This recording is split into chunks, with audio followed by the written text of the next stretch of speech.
संरक्षध्वं संवदध्वं संरक्षध्वं संवदध्वं संवो मनांसि जानता संवो मनांसि जानता देवाभागं यथा पूर्वे देवाभागं यथा पूर्वे संज्ञानाना उपासते संज्ञानाना उपासते संज्ञानाना उपासते संज्ञानाना उपासते संज्ञानाना उपासते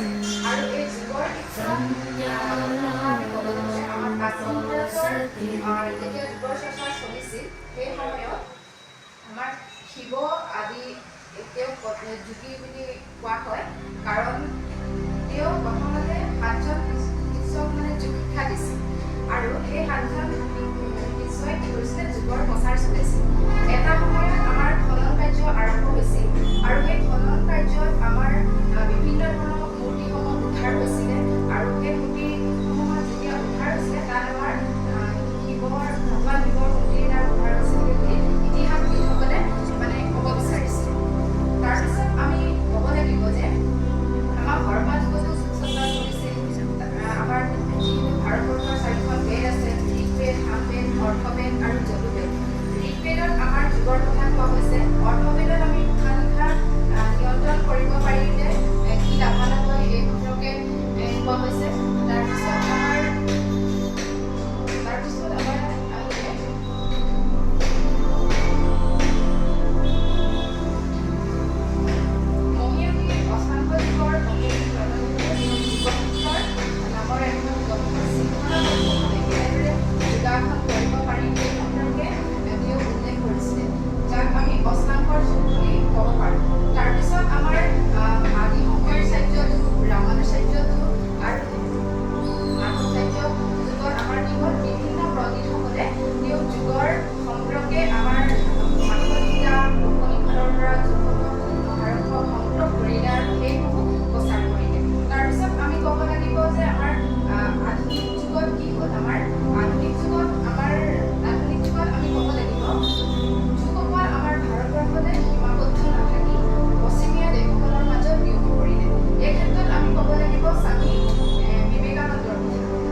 ব্যায়ামৰ কথা কোৱা হৈছে।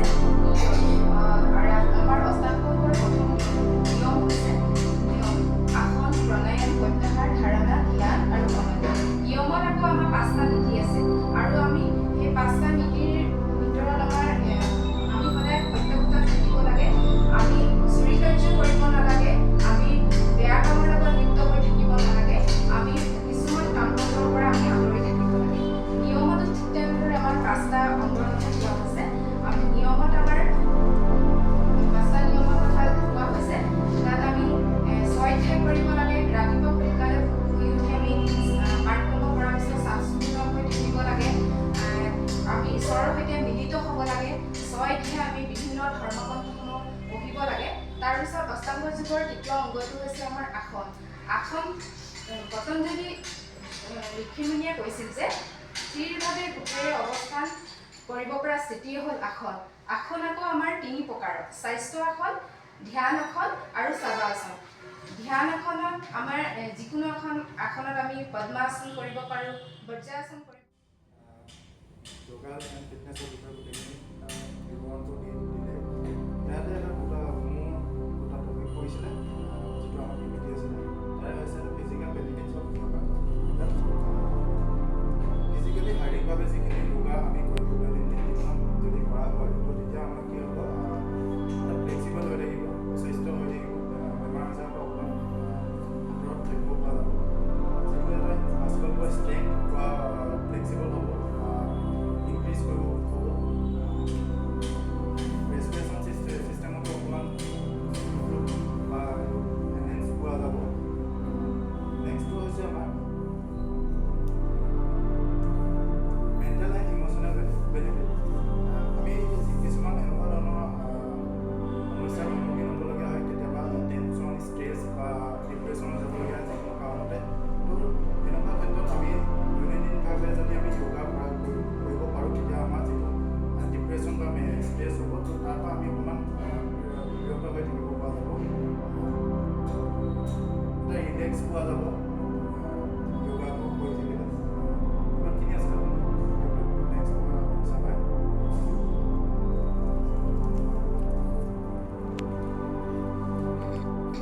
যিটো আইকনিক কৈছে যে যোগা আমাৰ অতীজৰ পৰা চলি আছে। যোগাই আমাক সুস্থ কৰি তোলে। যোগাই আমাক শাৰীৰিকভাৱে হওক মানসিকভাৱে সুস্থ কৰি তোলে। দৈনন্দিন জীৱনত আমাৰ য়োগাটো অধিকাৰী ক্ষেত্ৰত প্ৰয়োজন। আমি য়োগাত আমি এড কৰিব লাগে।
ষ্টেজটো বঢ়াই লৈ যায় আৰু সেইটোৱে আমাক কি কৰে আমাৰ মানসিক গোটেই শৰীৰৰ মানসিক আৰু আমাৰ শাৰীৰিক দুটাতে প্ৰভাৱ পেলাব পাৰে আৰু ইণ্টাৰনেলটো কি হৈছে কিছুমান কেতিয়াবা মানুহৰ ডিভ'ৰ্চ হ'ব পাৰে বা তেওঁলোকে ঘৰ সংসাৰখন ভালকৈ চলাব পৰা নাই তেতিয়া কি হয় আমাৰ আমি ষ্ট্ৰেছত বহোঁ আৰু সেই ষ্ট্ৰেছটোৱে কি কৰে আমাৰ গোটেই শৰীৰটোৰ ওপৰত প্ৰভাৱ পেলায় এতিয়া য়োগাটো হৈছে এনেকুৱা এটা বস্তু যিটোৱে আমাক সকলো কথা পাহৰাই আমাৰ অকল শৰীৰটোকহে মনত পেলায় নাই আমাৰ একো নাই অকল আমাৰ শৰীৰটো আছে যিটো ভালে থাকিলে আমি চব পাব পাৰোঁ আমাৰ শৰীৰটো যদি ঠিক হৈ থাকে আমি যিকোনো বস্তুকে আমি আহৰণ কৰিব পাৰোঁ আমি যিকোনো বস্তুকে আমাৰ নিজৰ মতে নিজৰ ইচ্ছাৰে লৈ আনিব পাৰোঁ আচলতে আমাৰ আটাইতকৈ দৰকাৰী বস্তুটোৱে হৈছে আমাৰ শৰীৰটো ভালে ৰাখিবহে পাৰিলে আমি সকলোখিনি কাম আমাৰ কাৰণে সম্ভৱ হয় আৰু এই পৃথিৱীত যান্ত্ৰিকতাৰ যুগত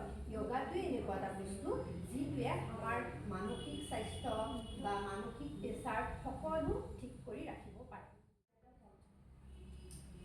মিনিমাম হেণ্ডেলমেণ্ট বুলি ক'ব গ'লে এটা ভাল স্বাস্থ্যৰ কথা বুজাইছে সেইবোৰ ৰাখিবলৈ হ'লে আমি প্ৰথম পইণ্ট হৈছে it can change daily life stress and emotional breakdown আমাৰ ভাল স্বাস্থ্য ৰাখিবলৈ হ'লে আমাৰ জীৱনত যিবিলাক দৈনিক জীৱনবিলাক সমস্যা চলি থাকে যিবিলাক সমস্যাৰ কাৰণে আমি চাপ অনুভৱ কৰোঁ যেনেকৈ দুখৰ সময়ত বা ঘৰুৱা সমস্যাৰ সময়ত যিবিলাক আমাৰ মাজত চলি থাকে সমস্যাবিলাক সেইবিলাক সলনি কৰিবলৈ আমাক এটা ভাল মানসিক স্বাস্থ্যই সহায় কৰে ছেকেণ্ড পইণ্ট হৈছে good mental health helps you cope with challenges and enjoy everyday life এটা ভাল মানসিক স্বাস্থ্যই আমাৰ জীৱনত যিবিলাক প্ৰত্যাহ্বান আহে যিবিলাক সমস্যাৰ সন্মুখীন হওক যেনেকৈ ক'ব গ'লে ঘৰুৱা হিংসাত্মক কথাই হওক বা সামাজিক হিংসাত্মক কথাই হওক সেইবিলাক আমাক সহায় কৰিবলৈ কাৰণে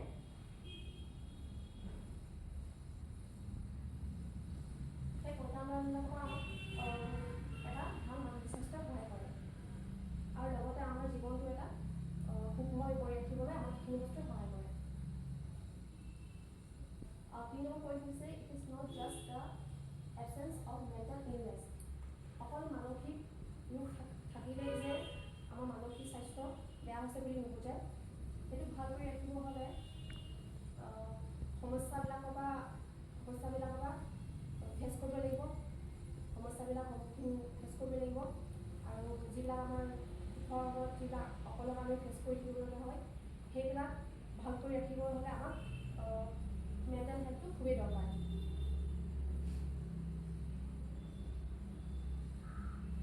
3 নম্বৰ পইণ্ট হৈছে মোৰ meaning of stress development stress development বুলি ক'ব গ'লে মানসিক চাপবিলাক যেতিয়া বৃদ্ধি হয় সেনেকুৱা ধৰণৰ কথাটো বুজায় 1 নম্বৰ পইণ্ট হৈছে it effects both mental physical health stress development যেতিয়া বাঢ়িব ধৰে তেতিয়া আমাৰ দুটা বস্তুৰ প্ৰভাৱ পেলায় প্ৰথমটো হৈছে মানসিক আৰু শাৰীৰিকভাৱে যিটো বস্তু আমি প্ৰকাশ কৰিব নোৱাৰোঁ ভিতৰে আমি যুঁজি থাকিবলগীয়া হয় আৰু 2 নম্বৰ পইণ্টটো হৈছে stress development help in reducing tension before it become অভাৰৱেলমিং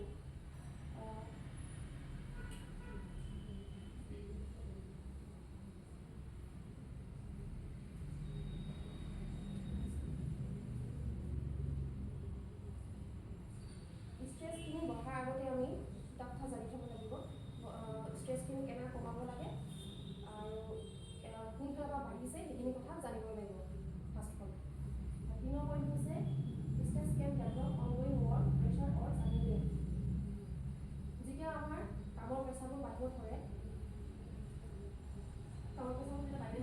ঘৰুৱা কামেই হওক বা নিজৰ অফিচ ৱৰ্কেই হওক তেতিয়া আমাৰ মানসিক চাপবোৰ বাঢ়িবলৈ ধৰে আৰু যেতিয়া জীৱনত কিছুমান ঘটনা যেতিয়া ঘটি যায় নতুবা আমাৰ এক্সিডেণ্টেই হওক বা দৌৰা যিবিলাক ৰোগ তেতিয়া ভাল হ'ব পৰা নাযায় সেনেকুৱা এটা যদি সেই চাপখিনি পোৱা যায় তেতিয়া আমাৰ মেণ্টেল ষ্ট্ৰেছ ডেভেলপমেণ্টটো বাঢ়িব ধৰে Stress management. Normal stress affect mental health. চাপ বা ষ্ট্ৰেছ মানসিক স্বাস্থ্যত চাপ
ল'বলৈ হ'লে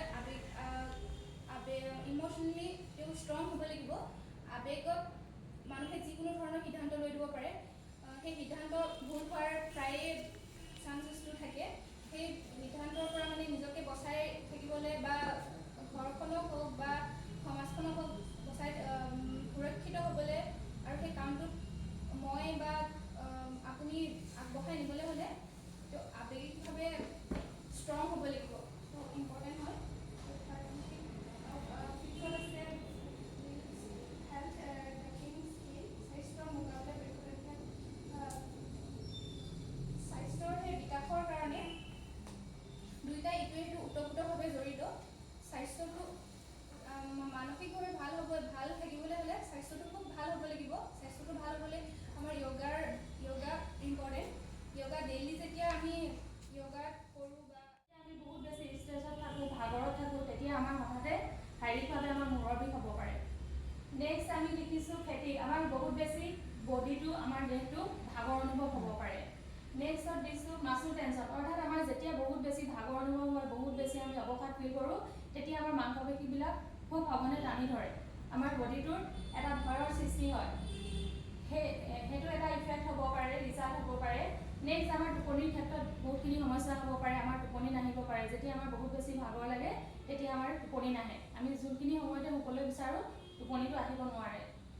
নেক্সট আছে ডাইজেষ্টিভ প্ৰব্লেম, আৰু যেতিয়া আমাৰ খোৱাটো খেলি মেলি হয়, আমাৰ খোৱা বোৱাৰ পৰা হজম কৰা গোটেই বস্তুখিনি আমাৰ ডাইজেষ্টিভ যিটো ছিষ্টেম আমাৰ যিটো আমি অসমীয়াত যিটো আমাৰ হজম শক্তি, সেই হজম শক্তিৰ ক্ষেত্ৰতো আমাৰ বহুতখিনি অসুবিধাৰ সন্মুখীন হ'ব। নেক্সট মেণ্টেল ইফেক্ট বুলি ক'বলৈ গ'লে মেণ্টেল বা আমাৰ মনৰ পৰা ভিতৰৰ পৰা বা আমাৰ ইম'চনেলি অৰ্থাৎ আৱেগিকভাৱে আমাৰ যিখিনি প্ৰব্লেম হয় সেইখিনি হৈছে পইণ্ট হিচাপত ইৰেবিলিটি, sadness, anger, anxiety, difficulty in concentration, difficulty in decision making, overeating, স্মকিঙত গুচি যাওঁ, আৰু সেইখিনি সময়ত আমাক কোনেও কণ্ট্ৰল কৰিব নোৱাৰে। আমি কিমান খাইছোঁ নিজে গম নাপাওঁ, যিটোক আমি অভাৰ ইটিং বুলি ক'ব পাৰোঁ, যিটোৱে আমাৰ মানসিক স্বাস্থ্যৰ লগে লগে শাৰীৰিক স্বাস্থ্যৰ ক্ষেত্ৰতো আমাৰ বহুতখিনি হানি কৰাৰ সম্ভাৱনা থাকে।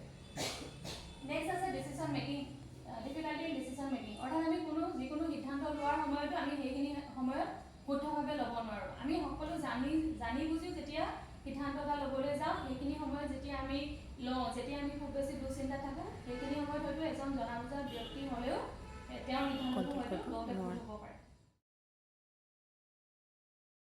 Today I am here to present the topic Evolution of Yoga. Yoga, myself Rajdeep Roy Boni and my team member Pinky Hazarika. And I am studying in Dibrugarh Yoga Center here. So the introduction is yoga is one of the most ancient and profound systems of human development originating in India thousands of years ago. So let me bring the introduction part here. It is not only make it slide slow. Let's make it zoom. F5. Control F5 or F5 you can. Control F5.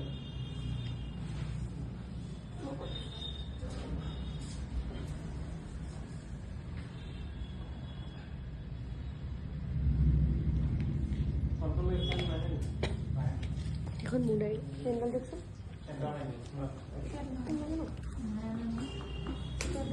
no need to give too much introduction. Just you can elaborate on a few lines only. Okay, it will be understandable because it's written here the introduction part. Okay, continue. So yoga means yoga brings together, connects the body, mind, and the soul, creating a balanced and healthy lifestyle. So, which helps human beings to understand themselves deeply and live with purpose. In modern world, yoga has become even more relevant because it offers solutions to stress and lifestyle disorders and many things. Now comes origin and meaning. So what is the origin of yoga? Yoga is one of the most ancient and influential traditions in human history. Its origin cannot be traced to one person, one event or one scripture. It is the result of thousands of years of spiritual exploration, cultural development and philosophical refinement in Indian subcontinent. Word yoga itself carries profound meanings representing harmony, discipline, realization of one's true nature. So, historical evolution of yoga. Pre-Vedic yoga.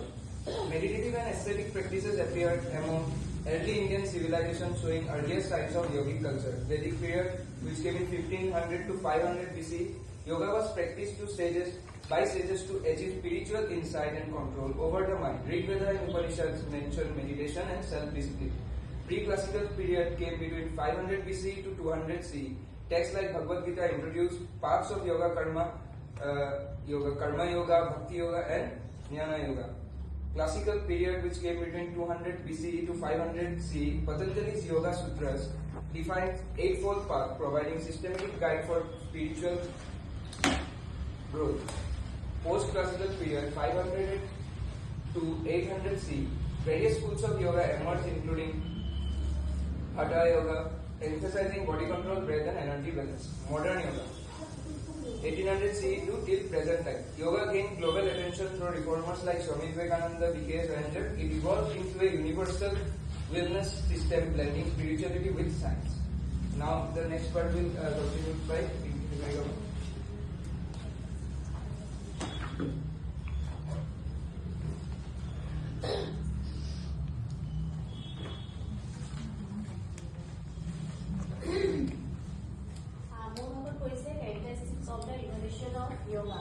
First point is gradual transformation. Yoga is our lifestyle to সম্পূর্ণভাবে পরিবর্তন করে দিয়ে কিন্তু এই পরিবর্তন আমি যিটো আমাৰ জীৱন প্ৰণালী পৰিবৰ্তন সেইটো আমি দেখিবলৈ নাপাওঁ কিন্তু 3 বা 6 মাহমান কৰিলেহে আমি নিজেই আমাৰ লাইফষ্টাইল সম্পূৰ্ণভাৱে জীৱন প্ৰণালীটো সলনি কৰি দিয়ে এডাপ্টেবিলিটি যোগাটো কি হৈছে যোগা বস্তুটো আমি সামাজিক আৰু সাংস্কৃতিক পৰিৱৰ্তন অনুসৰি যোগাটো লাহে লাহে পৰিৱৰ্তন হ'বলৈ ধৰিছে ইন্টিগ্ৰেশন অফ সায়েন্স এন্ড ট্ৰেডিশন বৰ্তমান বিজ্ঞানেও যোগাটো গ্ৰহণ কৰি লৈছে বৰ্তমান কি হৈছে আমি মেডিচিনেল ঠাইত কিছুমান ক্ষেত্ৰত কি হয় যোগা বা মেডিটেশ্যন কৰিব দিয়ে বা মেডিটেশ্যন মেডিচিনটো কমা মেডিচিনৰ ঠাইত যোগা কৰি কিছুমান বস্তু ঠিক কৰিবলৈ দিয়ে তেনেকুৱা ধৰণৰ বৰ্তমান চায়েন্সত যোগাটো গ্ৰহণ কৰি লৈছে কালচাৰেল এক্সচেঞ্জ বৰ্তমান সময়ত যোগাটো এনেকৈ বিকাশ হৈ গৈছে যে ই কোনো পশ্চিমীয়া দেশসমূহ যোগা গ্ৰহণ কৰি লৈছে কণ্টিনিউটি এণ্ড চেঞ্জ প্ৰথমতে হ'ব লাগিব যে আমি যোগাটো আমি অন্তিম পৰ্যায়ে উদ্দেশ্য বুলি ক'লে আমি যোগাটো গ্ৰহণ কৰিবলৈ হ'লে আমি আত্ম উপলব্ধি হ'ব লাগিব যাতে আমি যোগাটো কৰিম বুলি মনৰ পৰা ভাবিব ল'ব লাগিব তেতিয়াহে আমি যোগাৰ যিটো মূল্যটো বা যিটো ইয়াৰ ভাল গুণটো আমি দেখিবলৈ পাম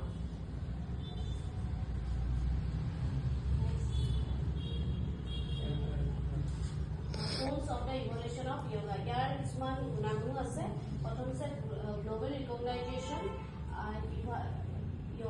যোগাৰ বিকাশ এনেধৰণে হৈছে যে ই এতিয়া সীমাবদ্ধ হৈ থকা নাই গোটেই পৃথিৱী ইয়াক গ্ৰহণ কৰি লৈছে চাইণ্টিফিক ছেকেণ্ড পইণ্টটো হৈছে চাইণ্টিফিক একচেপ্টেঞ্চ যোগাটোৱে হৈছে যোগা কৰিলে আমাৰ ফিজিকেল শাৰীৰিক আৰু মানসিকভাৱে আমি বহুত শক্তিশালী হওঁ দ্বিতীয় পইণ্টটো হৈছে ইনক্লুচিভিটি যোগা বৰ্তমান আমাৰ কোনো ধৰ্ম বা সংস্কৃতিলৈ ই সীমাবদ্ধ হৈ থকা নাই ইয়াৰতো বাহিৰত বিকাশ হৈছে নেক্সট হৈছে innovation different modern forms emerge to meet diverse human need গতিকে যোগাৰ ইমানেই বিভিন্ন ভাগ আছে বা ইয়াৰ উপকাৰিতা আছে আৰু সেইমতে ই মানুহৰ যিখিনি প্ৰয়োজন সেইমতে ই তাৰ ফলাফলবোৰ দিবলৈ সক্ষম হৈছে Cultural preservation, despite modernization, yoga continue to preserve Indian spiritual heritage. আধুনিকতাৰ যুগতো যোগাই কি কৈছে আমাৰ যিটো ঐতিহাসিক বা পৌৰাণিক সংস্কৃতিটো সেইটো ধৰি ৰাখিবলৈ সক্ষম হৈছে ইয়াৰ কিছুমান দুখসমূহ আছে বৰ্তমান যুগত যোগাটো যেনেদৰে ভাল গুণাগুণ বা ফলাফল আছে সেইমতে কিছুমান ইয়াৰ বেয়া ব্যৱহাৰো কৰা দেখা পোৱা যায় তাৰ কিছুমান হৈছে কমাৰ্চিয়েলাইজেশ্যন বৰ্তমান সময়ত হৈছে যোগাটো কি আছে খুব বেছি কমাৰ্চিয়েলাইজ হৈ গৈছে মানে ব্যৱসায় হিচাপে গ্ৰহণ কৰিছে মানুহে যিটো ইয়াৰ শাৰীৰিক উপকাৰিতা তাৰ ওপৰত গুৰুত্ব নিদি ব্যৱসায় হিচাপে গ্ৰহণ কৰাৰ ফলতো ইয়াৰ এটা দুখ দেখিবলৈ পোৱা গৈছে লছ অফ অৰিজিনেল এছেঞ্চ গতিকে এনেকুৱা ধৰণৰ কামবোৰ বা ব্যৱসায় ভিত্তিত লৈ লোৱা ফলত য়োগাটোৱে যিটো অৰিজিন তাৰ ঐতিহাসিক যিটো পৌৰাণিক যিটো সৌন্দৰ্যটো সেইটো লাহে লাহে হেৰুৱাবলৈ ধৰিছে। Culture misinterpretation, western modification sometimes distort traditional meaning. গতিকে কি আছে পশ্চিমীয়া দেশসমূহে য়োগা প'জসমূহ বা য়োগাৰ যিবোৰ ধাৰণাসমূহ সলনি কৰি দিয়াৰ ফলত এই পুৰণি আৰু নতুনৰ লগত মানে মিছ ইণ্টাৰপ্ৰিটেশ্যন হৈ গৈছে, ইয়াৰ খেলি মেলি ধৰণৰ হৈ গৈছে। Oversimplification, focus on culture, often ignore ethical and meditative dimension. এতিয়া কি হৈছে আমি কেতিয়াবা কি হৈছে য়োগাৰ যিবোৰ প'জ ইয়াৰ শুদ্ধ প'জবোৰ মডাৰ্ণাইজেশ্যন হৈ যোৱাৰ ফলত ইয়াৰ শুদ্ধ প'জবোৰ সকলোৱে বেলেগ বেলেগ ধৰণৰ প'জবোৰ দেখুৱাৰ ফলত মানুহৰ মাজত কনফিউজন সৃষ্টি হৈ গৈছে। কোনটো শুদ্ধ পৰ্যায় তাক কৰিলে আমি ফলাফল লাভ কৰিম, এই বিষয়টো মানুহৰ মাজত কনফিউজন আহি গৈছে। Pigmentation, too many modern forms lead to confusion about authentic practice. গতিকে ইয়াৰ এনেকুৱা ধৰণৰ দুখসমূহ থকাৰ ফলতে মানুহৰ মাজত কনফিউজনটো আহি গৈছে। কিন্তু আমি শুদ্ধ পৰ্যায় ল'লে আমাৰ শাৰীৰিক ক্ষেত্ৰত ভাল ফল দেখা দিব, তেনেকুৱা ধৰণৰ অসুবিধাসমূহ আহি গৈছে। মডাৰ্ণ ৰিলিভেঞ্চ অফ য়োগা, গতিকে এইসমূহ দুখসমূহ থকাৰ ফলতো গতিকে আমি যদি ইয়াৰ ভাল গুণসমূহ লওঁ তেতিয়াহ'লে দেখা যায় যে য়োগাই আমাৰ গোটেই দৈনন্দিন জীৱন প্ৰণালীটোত গভীৰভাৱে প্ৰভাৱ পেলায় আৰু ইয়াৰ যিটো গুৰুত্ব আমি কেতিয়াও দূৰ কৰিব নোৱাৰোঁ। প্ৰথমতে হৈছে য়োগা হ'ল tremendous important in the modern world where fast life আছে। গতিকে আমাৰ য়োগা যদি আমি সম্পূৰ্ণভাৱে বা নিয়মিতভাৱে কৰোঁ তেতিয়া আমাৰ জীৱন প্ৰণালীটো চেঞ্জ কৰি দিয়ে ডিজিটেল ষ্টেজ। গতিকে আমাৰ যিখিনি ধৰণৰ ষ্টেজ বা চিন্তা থাকে সেইটো আঁতৰাই ইম'চনেল ইম্বেলেঞ্চ, গতিকে আমাৰ আৱেগিক যিখিনি ইম্বেলেঞ্চ থাকে সেইখিনি সহায় কৰে। গতিকে কি হৈছে য়োগাটো যদি আমি গ্ৰহণ কৰোঁ ডে টু ডে লাইফ আমি কৰিব পাৰোঁ। গতিকে য়োগাই আমাৰ এটা পিচফুল লাইফ জীয়াই থকাত সহায় কৰে আৰু মেইনটেইনিং এ হেল্ডি বডি আৰু এটা স্বাস্থ্যৱান শৰীৰ লাভ কৰাত সহায় কৰে আৰু balance life style. Today yoga is not only spiritual and practice but also scientific. গতিকে য়োগাটো বৰ্তমান আমি বৈজ্ঞানিকভাৱেও বা গ্ৰহণ কৰি লৈছে। গতিকে আমি য়োগাৰ যিটো উপকাৰিতা বা ফলাফলটো আমি কেতিয়াও দূৰ কৰিব নোৱাৰোঁ। গতিকে আমি য়োগা যদি আমি গ্ৰহণ কৰোঁ আমি সুন্দৰভাৱে উপকাৰ লাভ কৰিব পাৰোঁ। এতিয়া আমাৰ কনক্লুজনটো আমাৰ ৰাখিলে।